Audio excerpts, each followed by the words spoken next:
Right? Huh? So you know.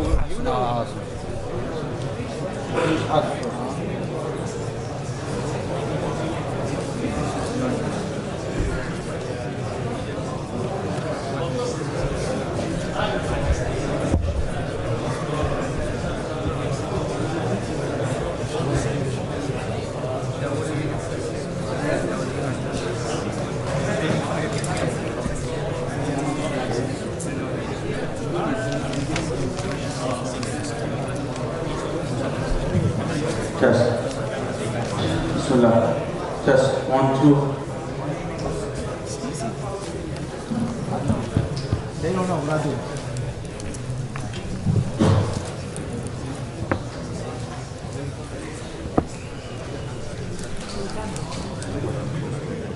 How close you want? Like, because I want it to be like. Let me see. Oh, slow down. Slow down. Here? Shake? Yeah. Drop, man.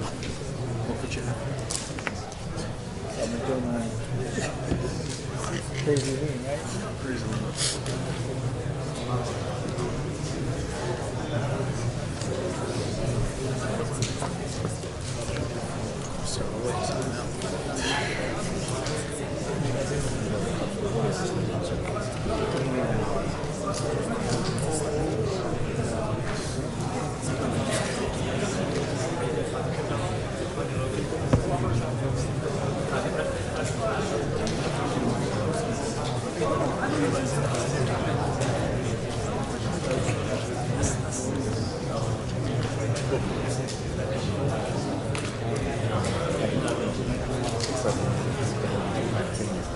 Inshallah.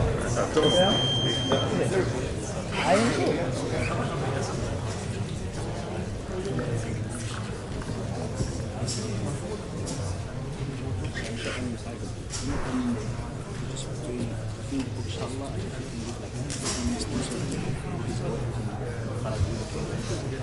Alright, so once soon as I finish the work, I'll stop.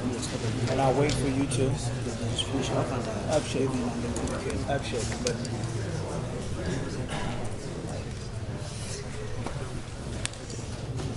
ها؟ سند صحيح متصل. ايوه.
The brothers can move in, inshallah.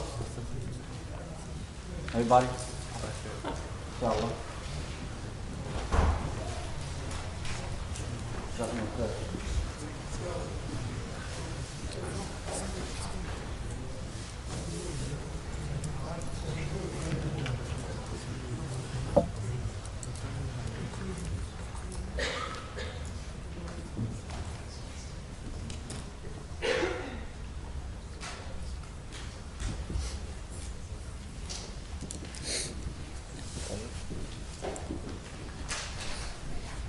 Bismillah, alhamdulillah, wassalatu wassalamu ala rasulillah, wa ala alihi wa ashabihi ajma'in, amma ba'd.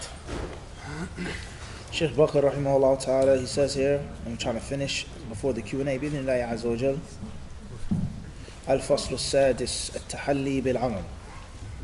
Chapter number 6, he says, At-Tahalli bil-Amal, adorning yourself by acting and implementing what you have learned. Very important point, he says, number 44, min alamat al-ilm al-nafi', signs that you have acquired beneficial knowledge. And this perhaps is one of the most commonly and frequently asked questions. How do I know that I'm on the right track? How do I know I'm on the right path? How do I know this is the right class, or the right school, or the right madhab for me? How do I know that I'm actually learning? What are the signs that the ilm is beneficial, is wholesome, that is fruitful, that is penetrating my heart, my ears, my mind? I'm really learning, I'm going somewhere. How do I know? The author, rahimahullah, he says, من علامات العلم النافع تساءل مع نفسك عن حظك من علامات العلم النافع وهي أولا العمل به، ثانيا كراهية التزكية والمدح والتكبر على الخلق، ثالثا تكاثر التواضع كلما ازددت علما، رابعا حرب من حب الترقص والشهرة والدنيا، خامسا هجر دعوة العلم، سادسا إساءة الظن بالنفس وإحسانه بالناس تنزها عن الوقوع بهم. He says, ask yourselves the following questions when you want to know how much beneficial knowledge you've actually obtained. First and foremost, the signs of beneficial knowledge. Number one, al-amalu bihi, implementing it. You've learned, but have you implemented? You've understood, you have the degree, you have the ijazah, you finish, you complete, but are you getting up at night? Are you fasting in the daytime? Are you reading the Quran? Are you giving charity?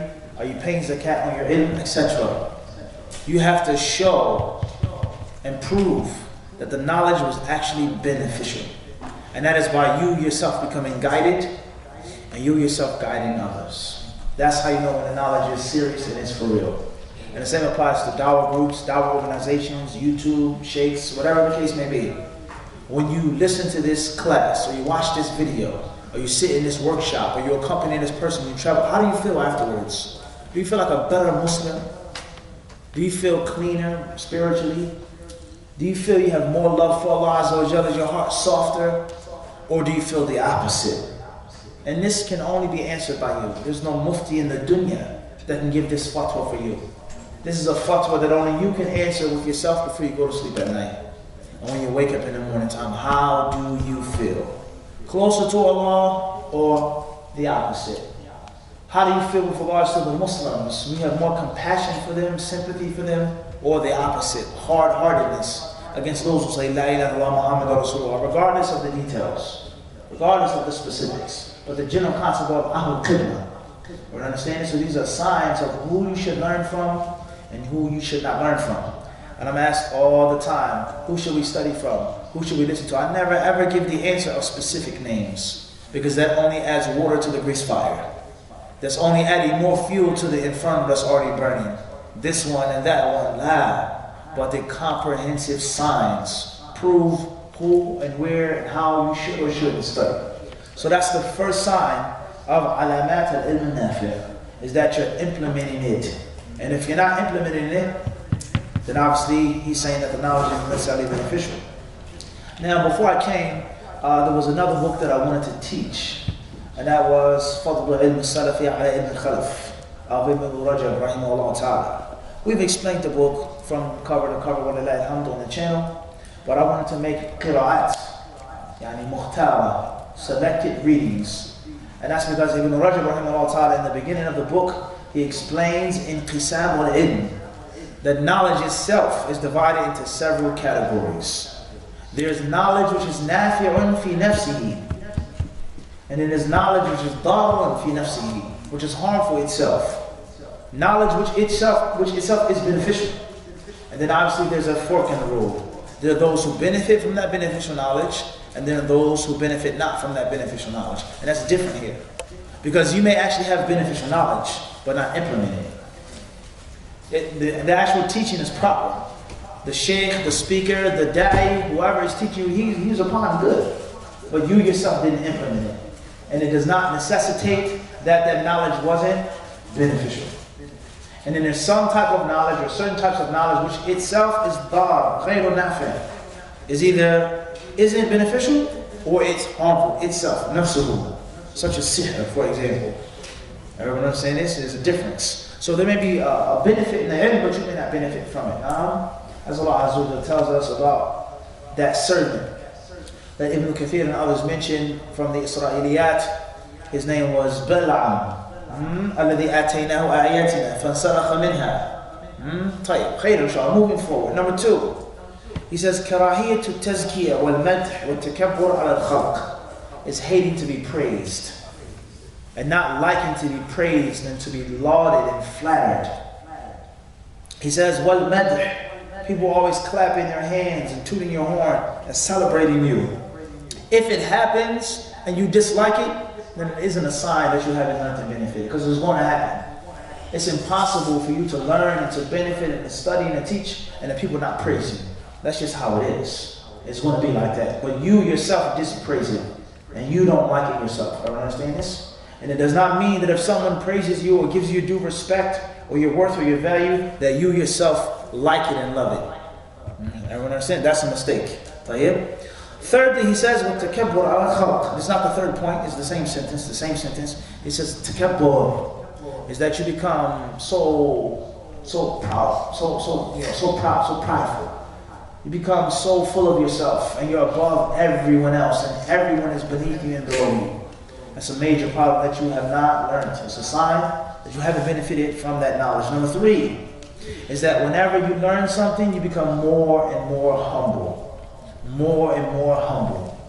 And true people, or people that have wealth, if you ever go over their homes, in most cases they choose to serve you themselves. And they take honor in serving. He owns the house. He owns everything in the house. He's paid for everything, your entire entertainment, but he himself, he pours the tea for you. He gives you the soup. He offers you the food. Because he knows that humility is a sign of mastery. And it's not the opposite. The more knowledge you get, the higher you are.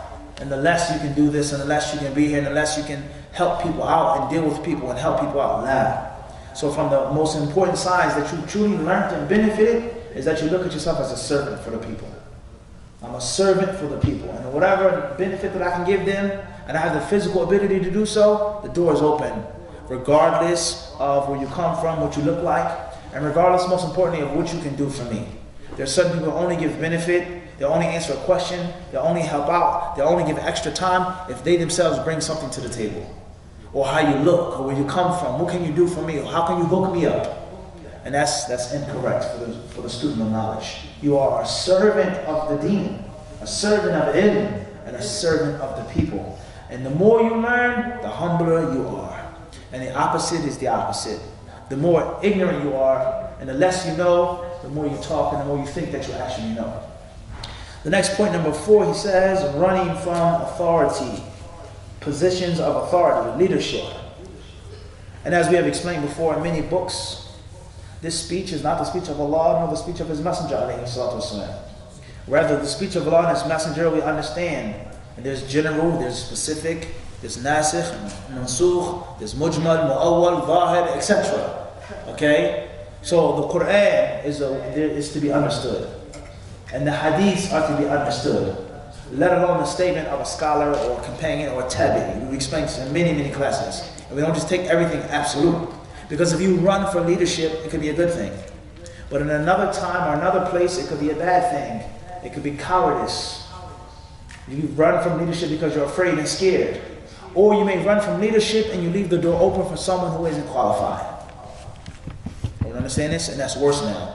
So you sacrificing your own personal comfort. You sacrificing your own humility at the expense of the people. Now you have someone who's leading the salah or teaching a class who's going to mislead. He's harmful. Or at best, he isn't as good as you. And you leave the position open for him to say, I don't want to take authority. I don't want to be a leader. You understand? It's very dangerous. And the text that you use to show that you shouldn't be a judge, or that you shouldn't be an imam, or you shouldn't be a leader, or you shouldn't rush for leadership, there are also nusus that talk about the virtue of khalifa, the virtue of being an imam. And he mentioned the first and foremost, he says, Al-Imam wal-Adil. He says the 7 people under Allah's shade on that day, which is no shade except for his, is the just Imam. Alright? And Allah tells us about Dawood and Sulaiman, so on and so forth. We made them leaders. So there's a balance. Running and rushing to leadership is a no-no. Running from it, and there's someone that's better for the job, alhamdulillah. Taking on the authority and the leadership, and you're most qualified and most suited for the job, that's a different story. And asking Allah to help you and to support you and to make you just and strong to help the people out. Then that's one of the greatest stations in the deen. To be a leader, to be a judge, to be a means of justice on earth. So there's a what? There was a balance. And do not attack someone that you don't like or you differ with and use these types of absolute statements, as many people do. And we've explained this on Kitab al-Ilm of Zuhair ibn Harb, Abu Khaytham al-Nasai. So moving forward, number 5, Hajru da'wa al-ilm is not claiming that you have knowledge. Claiming that you have knowledge, claiming that you know, claiming that you're strong. Avoid these things. Number 6 is thinking bad of yourself and thinking good of the people. To beware of falling into attacking them. Maybe I made the mistake. Maybe I said it wrong. Maybe it wasn't clear. Maybe I didn't explain it well enough. Maybe I'm a bad teacher. Instead of saying you're a bad student, you're a bad learner, the people don't want to learn, the people don't want to benefit. Maybe it's me. And this is one of the most difficult tasks, is critical self-reflection. To look in the mirror and to find ugliness within yourself. To look in the mirror and to criticize yourself before anyone else and make an excuse for the people and blame yourself. And obviously if you do this, the opposite is going to happen. You're going to benefit. Allah is going to raise you and exalt you. Tayyib, moving forward, number 45, Zakatul Ilm. Paying tax on your knowledge. Paying tax on the wealth that you have amassed. أدي زكاة العلم صاعا بالحق أمارا بالمعروف نهارا عن المنكر موازنا بين المصالح والمضار ناشرا للعلم وحب النفع وبذل الجاه والشفاعة الحسنة للمسلمين في النواب الحق والمعروف فاحرص على هذه الحلية في رأس ثمرة علمك. He says, establish the zakat of your money, the wealth of ilm. Metaphorically speaking, you've become very rich, very wealthy through these years of trading. And the same applies to you studied in Egypt. You graduated, you have a master's, you have a PhD, you have an ijazah. You've become rich, you become wealthy. You can't just hoard that wealth. You can't just save that money. But you not have to spend and give and help out people who are less wealthy as you are, less fortunate than you. And that is with knowledge, with teaching them. He says, Sa'an bil haq. Oh, he says, is it F1? Sa'di'an. He says, openly speaking the truth. And this proves what he said earlier in the book, At-tamattu' bi khisal al-rujula. Is not being weak and soft and cowardly. Say the truth. Don't be afraid. Don't fear the blame of the blameworthy people. I don't care what you think or feel about me. It's the haqq, and I'm going to say it. That is the true position of the student of knowledge who is successful. He says, enjoining the good, forbidding the evil, muwazinan bayn al-masalihi wal-madar. And the thing that blends all of these concepts together, he says, is weighing the benefits from the harms, the pros and the cons. Fiqh, hikmah. Maybe it is wrong, but what happens if I say something? What will happen? It may get worse. Maybe it is right. Maybe it is a recommended act, but are the people ready for it? Can they accept it? Is it something which is a bigger and greater goal or aim, etc.? And this can only be done through fiqh and wisdom that is given by Allah subhanahu wa ta'ala. As far as recklessness, You're just being reckless. It doesn't matter. I don't care. I'm going to say it. I'm going to do it. Then that is going to lead to the situation that we're currently in. It's going to lead to the situation that we're currently in of just fawda, things being chaotic. Moving forward, the Shaykh Rahimahullah then goes on to say, after all of this, after that he says what? He says, Nashiran lil-ilm, spread knowledge. Spread knowledge. Don't hide it. Don't hinder it. Give it to the people. وَبَذْلِ الْجَاهِ, and let the people benefit from your status and your clout. Someone needs to get married. Someone needs a job. Someone needs a tazkiyah to go overseas. Someone needs help. And you can get them married or get them helped out, just through your name and your status, then you should do what? You should help them out. He says, وَالشَّفَاعَةُ الْحَسَنَةِ, a good intercession. Can you help me out, Sheikh? I'm trying to go overseas, but I need this letter. Hey, Bismillah. Can you put in a good word for me? Can you speak to the brothers for me? Can you do this? Bismillah. You help them out. As long as it's hasana, a good thing. As long as it's a good thing, And not being stingy with one's clout. Shaykh Ibn Uthaymeen, he explains that al-ihsan has different levels and different categories. He says, al-ihsan bil-jah is to help people out with your name. The only thing that you have to do is put your stamp on it. Sign the paper. Make a phone call. Assalamu alaikum. Yes, there's such and such coming to you. He had min tarafi. He's from me, inshallah, help him out. That's all you have to do.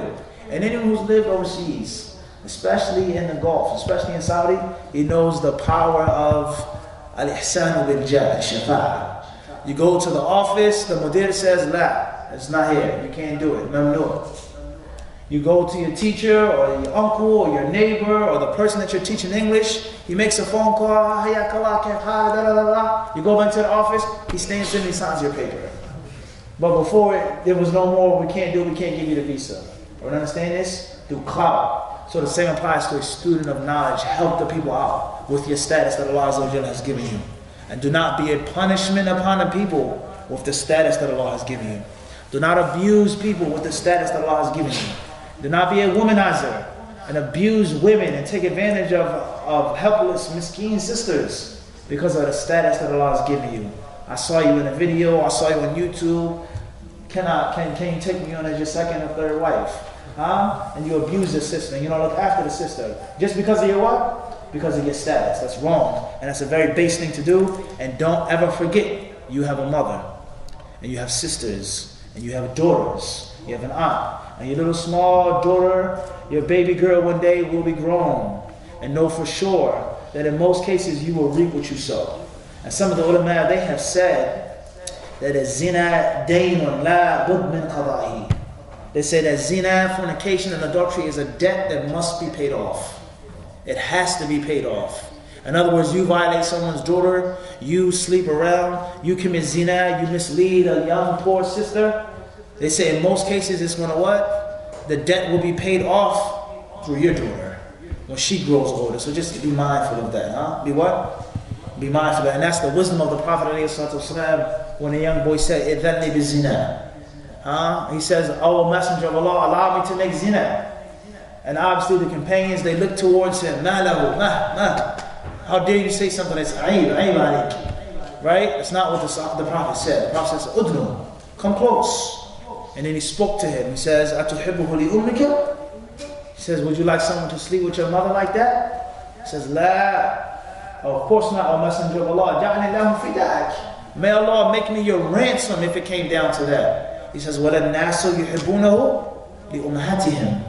Nor do people like it to happen to their mothers, and their sisters, and their daughters, and their aunts and aunties, etc. Moving forward. The Shaykh Rahimahullah he then says, فِي نَوَائِبِ الْحَقِّ وَالْمَعْرُوفِ.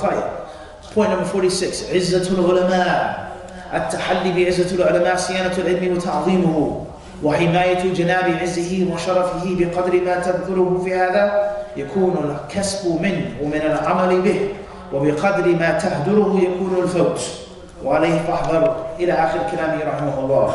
He says here the might and the power of the ulama, the honor of the ulama, the honor that they wield, the power that they wield, and that is by magnifying knowledge, respecting knowledge and protecting knowledge.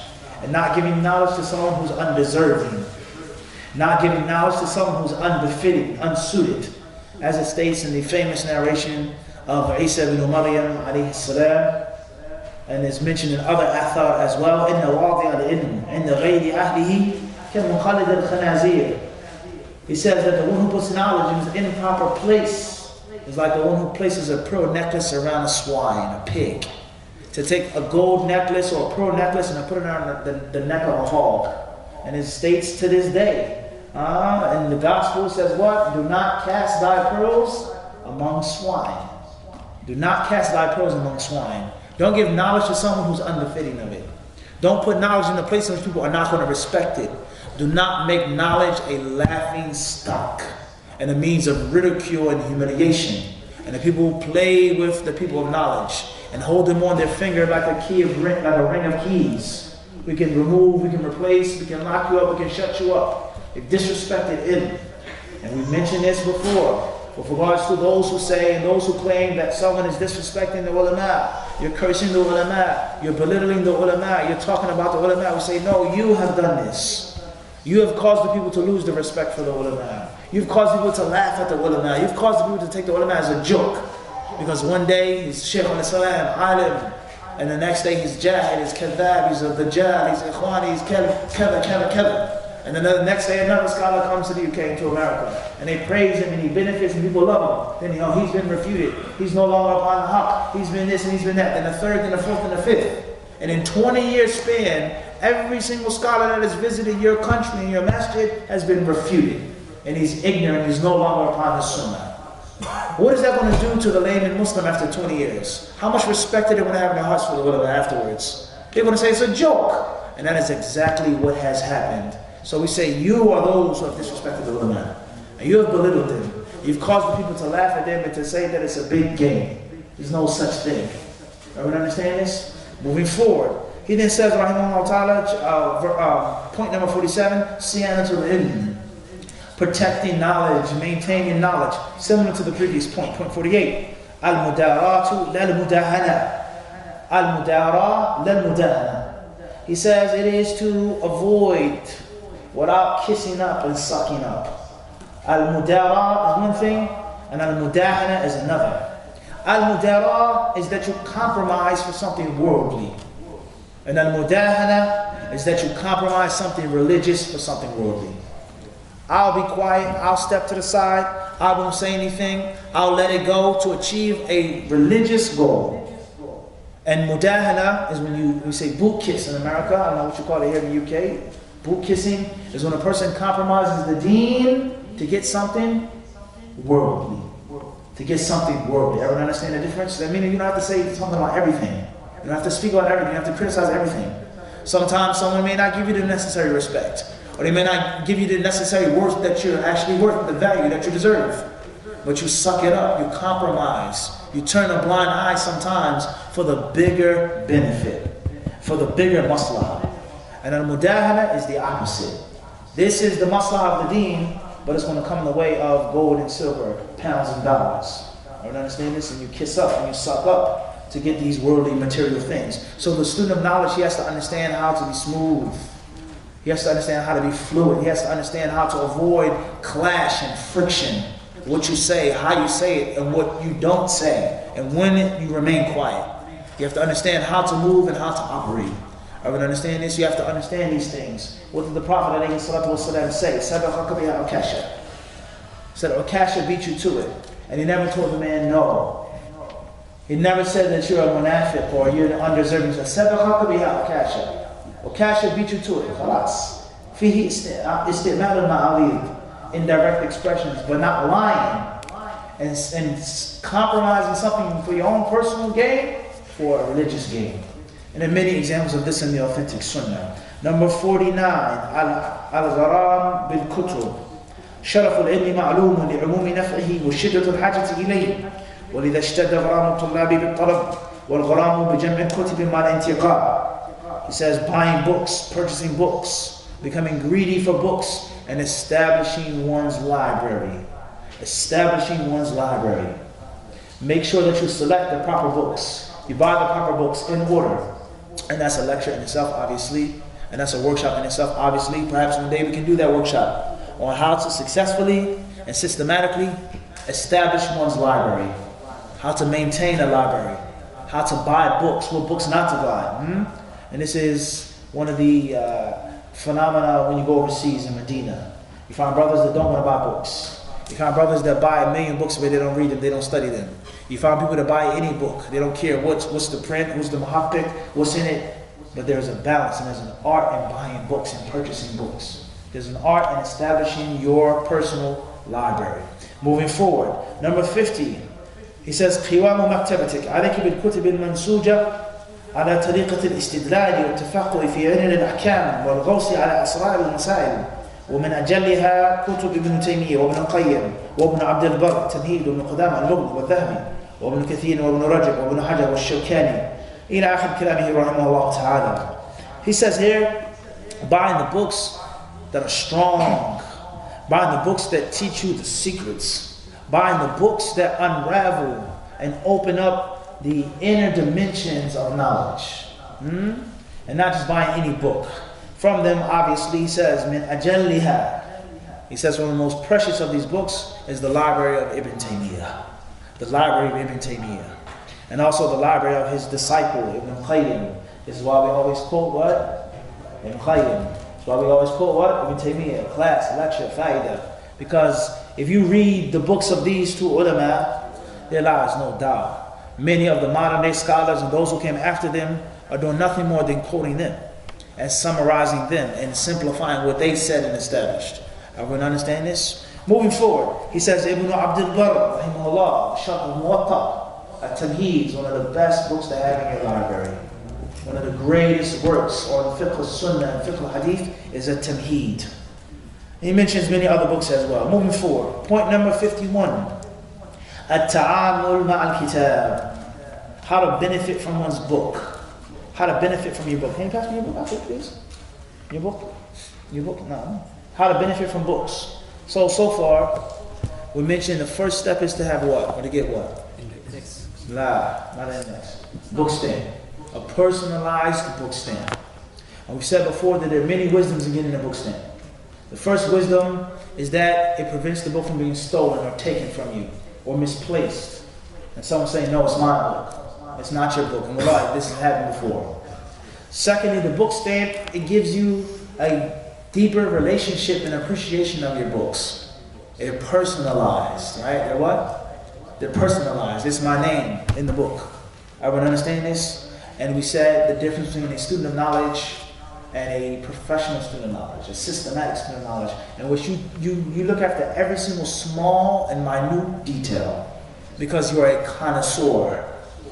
You're a connoisseur. It's not just I have books and I study. No, this is what I do every day, all day. Study, teach, learn, travel. So there's no small, minute thing except that you want to do it because that which separates a tea drinker from a tea connoisseur.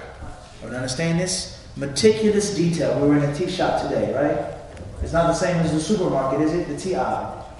You have the infusers, the spoons, this, that, everything is what? Meticulous, high quality, fine. Because it's made for connoisseurs of tea and of coffee. And the same applies to your books. So that's the first thing we mentioned. Secondly, writing the fawaid inside of the book.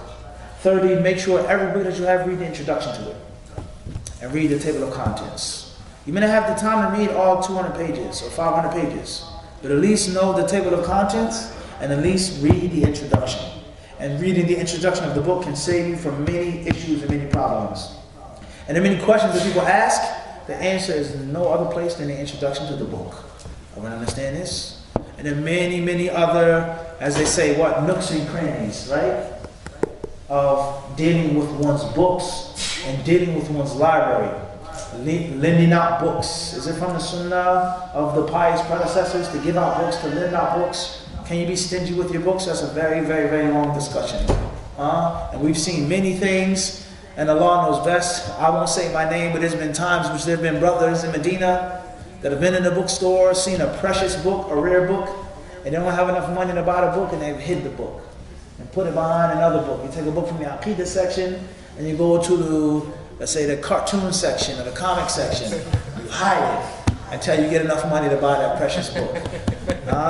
Or you may buy a set of books and you bring them home to your wife, and you told your wife, I don't have money for Pampers or baby food, but you did what? sneak your books inside the house. There's a fiqh of building a library. There's a fiqh of being a connoisseur of books.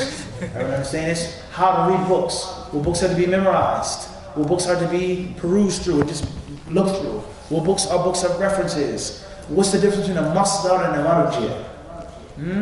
Anyone know the difference between the two? Masdar and a marji'? Know what I mean? What's the difference between a source and a reference? Fadal. Reference is what, like, for example, this is where the evidence is. It's put so and so. The source is where you got to find it. Close, warm, lukewarm, but not hot. It's a game which we call what? We call in America hot potato, what? Cold potato. You play with your kids. Kids get together, maybe you may have another name for it in the UK, and you hide something. One person gets to hide something. Everybody has to turn around, cover your eyes, and count to 20. Then they say you gotta find it. And when they get close to it, you say you're getting warm, you're getting warm, you're getting warm. It says, as they hear, he says, no, cold, cold, cold. And the person finally finds it, he says, what? Hot potato. So it's lukewarm, but not hot. You're almost there. What's the difference? Man fuck between al-marji' wal masdar. Yalla, what he said? He said it's dawra ilmiya mukaffafa. A masdar is the place in which you can find the speech of the author from his own writing. The isnad is there. And a marji' is a place from which that book has been previously quoted.